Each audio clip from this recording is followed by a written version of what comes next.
Hi മക്കളെ, 10ാം ക്ലാസ്സിൽ എത്തിയിട്ടുണ്ട്. ഇനി നിങ്ങളുടെ പബ്ലിക് എക്സാമിലേക്ക് എത്ര ദിവസമാണ് ബാക്കിയുള്ളത് എന്ന് നിങ്ങൾ ചിന്തിച്ച് നോക്കിയിട്ടുണ്ടോ? ഞാൻ ഈ വീഡിയോ എടുക്കുന്നത് 19ാം തീയതിയാണ്. നിങ്ങൾ എന്നാണ് ഈ വീഡിയോ കാണുന്നത് എന്ന് എനിക്കറിയില്ല. എന്ന് തന്നെയാണെങ്കിലും അവിടെ നിന്ന് അങ്ങോട്ട് എത്ര ദിവസമുണ്ടെന്ന് നിങ്ങൾ ജസ്റ്റ് ഒന്ന് ഇമാജിൻ ചെയ്ത് നോക്കുക.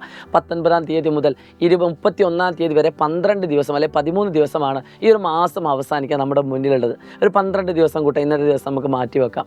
അതിനുശേഷം നിങ്ങളുടെ മുന്നിലേക്ക് 28 ദിവസങ്ങളാണ് ഫെബ്രുവരി മാസത്തിൽ കംപ്ലീറ്റ് ആയിട്ടുള്ളത്. അപ്പം 30 ദിവസം, 40 ദിവസം. മാർച്ച് 5ാം തീയതി നിങ്ങളുടെ പബ്ലിക് എക്സാമാണ്. അപ്പോൾ അവിടെ ഒരു 4 ദിവസം, 34 ദിവസം അല്ലെങ്കിൽ 44 ദിവസമാണ് നിങ്ങളുടെ മുന്നിൽ നിങ്ങൾക്ക് വേണ്ടിയിട്ട് ഇങ്ങനെ തുറന്നിരിക്കുന്നത്. എന്നാൽ ഇതിൻ്റെ ഇടയിൽ എന്തൊക്കെ സംഭവിക്കാനുണ്ട്? ഇതിനിടയിൽ പ്രധാനമായിട്ടും നിങ്ങൾക്ക് IT മോഡൽ എക്സാമുകൾ നടക്കുന്നുണ്ട്. ഒരു ദിവസം അല്ലെങ്കിൽ 2 ദിവസം നിങ്ങൾക്ക് അതിനു വേണ്ടി മാറ്റിവെക്കാം. അതിൻ്റെ പുറമെ നിങ്ങൾക്ക് IT പബ്ലിക് എക്സാം നടക്കാനുണ്ട്. അതിനൊരു 2 ദിവസം മാറ്റിവെക്കാം. മൊത്തത്തിൽ അത് പഠിക്കാൻ ഒരു ദിവസം, ഒരു 5 ദിവസം നിങ്ങൾക്ക് IT ബന്ധപ്പെട്ട എക്സാമുകൾക്ക് വേണ്ടി മാറ്റിവെക്കേണ്ടതുണ്ട്. എന്നാൽ അത് കഴിഞ്ഞ് മോഡൽ എക്സാം നിങ്ങൾക്ക് വരാൻ പോവുകയാണ്. 16ാം തീയതി മുതൽ 20ാം തീയതി വരെ 16, 17, 18, 19, 20 5 ദിവസങ്ങൾ അടുപ്പിച്ചായിട്ടാണ് നിങ്ങൾക്ക് എക്സാം വരുന്നത്. ആ 5 ദിവസവും നിങ്ങൾക്ക് എക്സാമിന് വേണ്ടി പഠിക്കുക എന്നല്ലാതെ മറ്റു അഡീഷണൽ ആയിട്ടുള്ളൊരു ബെനിഫിറ്റോ നിങ്ങൾക്ക് പഠിക്കാൻ പറ്റില്ല. അപ്പോൾ ഈ 44 അല്ലെങ്കിൽ 45 ദിവസങ്ങളിൽ 10 ദിവസം നമ്മൾ മാറ്റി വെക്കുകയാണെങ്കിൽ നിങ്ങളുടെ മുന്നിൽ 35 ദിവസങ്ങൾ മാത്രമാണ് SSLC പബ്ലിക് എക്സാമിന് വേണ്ടിയിട്ട് ഇനി ഉള്ളത്. എന്താണ് ഇനി ചെയ്യേണ്ടത്? പ്രിയപ്പെട്ട മക്കളെ, ഒരു ദിവസം പോലും മിസ്സാക്കാതെ നിങ്ങളിനി പഠിക്കണം. എത്രത്തോളം ദിവസങ്ങൾ നിങ്ങൾ മിസ്സാക്കുന്നോ അത്രത്തോളം നഷ്ടമായിരിക്കും നിങ്ങൾക്ക് ഉണ്ടാകുന്നത്. ഇനി നിങ്ങളുടെ മുന്നിലുള്ളത് മോഡൽ എക്സാമാണ്. മോഡൽ എക്സാം ടഫ് ആവുമെന്നതിൽ യാതൊരു സംശയവുമില്ല. അതിൻ്റെ പ്രധാനപ്പെട്ട ഒരു റീസൺ നിങ്ങൾ പഠിക്കാത്തതല്ല. പിന്നെ എന്തുകൊണ്ടാണ് സാർ ടഫാന്ന് പറയാൻ കാരണം? അതിനൊരു സിമ്പിളായുള്ള ആൻസർ മാത്രമേ ഉള്ളൂ. 16ാം തീയതി മുതൽ തുടങ്ങുന്ന ഈ മോഡൽ എക്സാം അടുപ്പിച്ചിട്ട് എല്ലാ ദിവസവും എക്സാമാണ്. രാവിലെ നിങ്ങൾ എക്സാം ഹാളിൽ പോകുന്നു, എന്നിട്ട് വൈകുന്നേരം നിങ്ങൾ തിരിച്ചു വരുന്നു, എന്നിട്ട് അതിൻ്റെ മാരത്തോണും ക്ലാസ്സുകളും കാണുന്നു, വീണ്ടും രാവിലെ നിങ്ങൾ വീണ്ടും മാരത്തോൺ കാണുന്നു, എന്നിട്ട് രാവിലെ വീണ്ടും എക്സാമിന് പോകുന്നു, വൈകുന്നേരം വീണ്ടും പഠിക്കാനിരിക്കുന്നു, വീണ്ടും മാരത്തോൺ കാണുന്നു. അതായത് നിങ്ങൾക്കൊരു മൈൻഡിന് ഫ്രീ ആവുന്നൊരു മൊമെൻറ്റോ നിങ്ങളുടെ ബോഡി ഫ്രീ ആവുന്നൊരു മൊമെൻറ്റോ ഇല്ല. അതുകൊണ്ട് തന്നെ നിങ്ങൾ ഓട്ടോമാറ്റിക്കലി ടയേർഡായിരിക്കും, നിങ്ങളുടെ ബ്രെയിൻ ടയേർഡായിരിക്കും, നിങ്ങളുടെ ബോഡി ടയേർഡായിരിക്കും. ഓട്ടോമാറ്റിക്കലി നിങ്ങൾ പഠിച്ച അത്ര നിങ്ങൾക്കതിൽ എക്സ്പ്രസ് ചെയ്യാൻ പറ്റണം എന്നില്ല. അതുകൊണ്ട് എനിക്ക് നിങ്ങളോട് പറയാനുള്ളത്, ഇപ്പോൾ ഉള്ള ദിവസം നിങ്ങൾ മാക്സിമം എഫേർട്ട് എടുത്തിട്ട് പഠിക്കുകയാണെങ്കിൽ മോഡൽ എക്സാം അതിനേക്കാൾ ഗംഭീരമായിട്ട് നിങ്ങൾക്ക് എഴുതാൻ പറ്റും. ഇനി എനിക്ക് പറയാനുള്ളത്, മോഡൽ എക്സാം അന്ന് കരുതി പഠിക്കാതിരിക്കണമെന്നുള്ള ചോദ്യം കുറേ ആൾക്കാർക്ക് ഉണ്ടാവും. ഒരിക്കലും നിങ്ങൾ ചെയ്ത് അത് ഏറ്റവും വലിയ മണ്ടത്തരാണ്.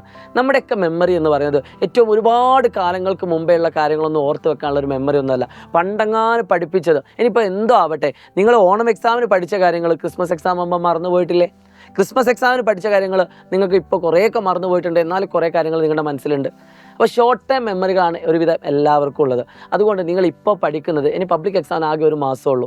അപ്പോൾ ഓണം എക്സാമിൻ്റെ ക്രിസ്മസ് എക്സാം ആകുമ്പോൾ കംപ്ലീറ്റ് മറന്നു പോകാനുള്ള റീസൺ, ഓണം എക്സാം മുതൽ ക്രിസ്മസ് എക്സാം വരെ ഒരു 3-4 മാസമുണ്ട്. അപ്പോഴേക്കും നമ്മൾ പഠിച്ചതൊക്കെ ഓൾമോസ്റ്റ് എല്ലാം മറന്നു പോകും. പക്ഷേ നമുക്കിത് ജസ്റ്റ് ഒന്ന് കേൾക്കുന്ന സമയത്ത് റിവൈസ് ചെയ്യാൻ പറ്റും. എന്നാൽ ക്രിസ്മസ് എക്സാമിന് പഠിച്ചതും മോഡൽ എക്സാമിന് പഠിച്ചതൊന്നും നിങ്ങൾക്ക് അത്ര പെട്ടെന്ന് മറന്നു പോകില്ല. കാരണം നിങ്ങൾക്ക് അതിൻ്റെ ഇടയിൽ കൃത്യമായുള്ള റിവിഷൻ നടക്കാൻ പോവാണ്. ക്രിസ്മസ് എക്സാം കഴിഞ്ഞ് ഏകദേശം ഒരു മാസം കഴിയുമ്പോൾ നിങ്ങൾക്ക് മോഡൽ എക്സാമാണ്. അപ്പോൾ നിങ്ങൾ ക്രിസ്മസ് എക്സാമിൽ പഠിച്ച ഒരുവിധം കാര്യങ്ങളൊക്കെ നിങ്ങളുടെ മനസ്സിലുണ്ടാവും. അതൊക്കെ നിങ്ങൾക്ക് ജസ്റ്റ് ഒന്ന് കേട്ടാൽ തന്നെ അത് റിവിഷൻ പോലെ ഫീൽ ചെയ്യും. ക്രിസ്മസ് എക്സാമിന് വേണ്ടിയിട്ട് നിങ്ങൾ പഠിച്ച ചാപ്റ്ററുകളുടെ പകുതി മാത്രം അല്ലെങ്കിൽ 1/3 ഭാഗം മാത്രമാണ് ഓണം എക്സാമിനുള്ളത്. അപ്പോൾ ഈ ദിവസങ്ങളിൽ നിങ്ങൾ ഓണം എക്സാമിൻ്റെ ഭാഗങ്ങൾ വൃത്തിയിൽ പഠിക്കുകയാണെങ്കിൽ, കൂടാതെ തന്നെ ക്രിസ്മസ് എക്സാമിൻ്റെ ഭാഗങ്ങൾ നിങ്ങൾ ജസ്റ്റ് ഒന്ന് റിവൈസ് ചെയ്യാൻ കൂടി നോക്കുകയാണെങ്കിൽ 100% പെർഫെക്റ്റ് ആയിക്കൊണ്ട് നിങ്ങൾക്ക് മോഡൽ എക്സാമിനെ നേരിടാൻ പറ്റും. നിങ്ങൾക്കറിയാം, ക്രിസ്മസ് എക്സാമിന് ശേഷം 1-2 ചാപ്റ്റേഴ്സ് പല സബ്ജക്റ്റുകളായിട്ടുണ്ട്. അതും കൂടി നമുക്ക് റിവൈസ് ചെയ്യേണ്ടതുണ്ട്.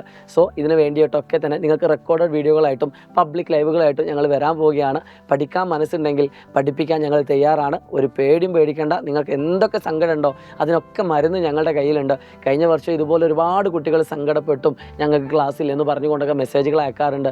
നിങ്ങളുടെ സങ്കടങ്ങളാണ് ഞങ്ങൾ ഏറ്റവും കൂടുതൽ സങ്കടപ്പെടുത്താറുള്ളത്. പക്ഷേ ഒരിക്കലും ഞങ്ങൾ നിങ്ങളെ കൈവിടില്ല. നിങ്ങളുടെ കൂടെ നിങ്ങളിൽ ഒരാളായിക്കൊണ്ട് നിങ്ങളെ പഠിപ്പിച്ചിട്ട് തന്നെ ഞങ്ങൾ പോവുള്ളൂ. നിങ്ങളെ പഠിപ്പിച്ചിട്ടേ ഞങ്ങൾ ഉറങ്ങുള്ളൂ. നിങ്ങൾക്ക് ഏറ്റവും നല്ല മാർക്ക് കിട്ടിയെന്ന സന്തോഷ വാർത്ത അറിഞ്ഞിട്ടേ ഞങ്ങൾ മറ്റു പരിപാടികളിലേക്ക് പോവുള്ളൂ. അതുകൊണ്ട് നിങ്ങൾ തയ്യാറായിരിക്കുക. നമ്മുടെ പബ്ലിക് ലൈവുകളുമായിട്ട് ഞങ്ങൾ വരുന്നുണ്ട്. എല്ലാവരും എല്ലാ ഫ്രണ്ട്സിനോടും പറയുക, Xylem SSLC എന്ന് പറഞ്ഞ യൂട്യൂബ് ചാനൽ ഇതുവരെ സബ്സ്ക്രൈബ് ചെയ്തിട്ടില്ലെങ്കിൽ സബ്സ്ക്രൈബ് ചെയ്ത് വെച്ചോളൂ. ഒരുപാട് സർപ്രൈസ് ആയിട്ടുള്ള കാര്യങ്ങൾ നിങ്ങളുടെ മുന്നിലേക്ക് എത്താനുണ്ട്.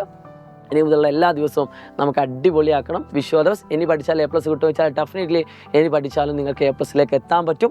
പക്ഷേ പഠിക്കേണ്ട രീതിയിൽ നിങ്ങൾ പഠിക്കണം. എല്ലാ ദിവസവും എഫേർട്ട് എടുത്ത് പഠിക്കണം. അനാവശ്യമായിട്ടുള്ള അല്ലെങ്കിൽ നിങ്ങൾക്ക് അത്ര ഇമ്പോർട്ടൻ്റ് ഇല്ലാത്ത പ്രോഗ്രാമുകളിലേക്കൊന്നും പോവാതിരിക്കുക. ഉറപ്പായിട്ടും നല്ല റിസൾട്ടിലേക്ക് നമുക്ക് എത്താം. വിശ്വാസം it's me Shahid Ramzan from Xylem Learning. By.